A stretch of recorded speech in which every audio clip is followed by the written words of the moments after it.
সারা দেশে মানি এক্সচেঞ্জগুলোতে উদ্বেগজনকভাবে বেড়ে গেছে চুরি, ছিনতাই ও ডাকাতি। পাশাপাশি অবৈধ মানি চেঞ্জারদের হয়রানিমূলক কর্মকাণ্ডের ফলে বৈধ মানি এক্সচেঞ্জ ব্যবসায়ীরা সততার সাথে ব্যবসা পরিচালনা করে জীবিকা নির্বাহ করা দুরূহ হয়ে পড়েছে।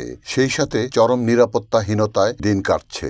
দেশে প্রতিষ্ঠিত ফেডা অ্যাক্ট থাকলেও এই ব্যাপারে বাংলাদেশ ব্যাংকের উদাসীনতা ও নির্লিপ্ততাই দায়ী। বাংলাদেশে প্রথম সংবাদ সম্মেলনে কথাগুলো বলছিলেন মানি চেঞ্জার অ্যাসোসিয়েশন অব বাংলাদেশের সভাপতি MS জামান। আমাদের কার্যক্রম চালাই যাচ্ছে, সেখানে তো আমি তো ল এনফোর্সমেন্ট না, আমার অ্যাসোসিয়েশন তো ল এনফোর্সমেন্ট না, আমার অ্যাসোসিয়েশন তো বেসিসি পাওয়ার নাই, তাই না? সেখানে আমরা আমাদের যে সমস্ত জায়গায় ইনফরমেশন দেওয়ার দরকার, যেখানে সমস্ত জায়গায় চিঠি দেওয়ার দরকার, আমরা প্রত্যেকটি জায়গায় আমরা চিঠি দিয়েছি। We have evidence.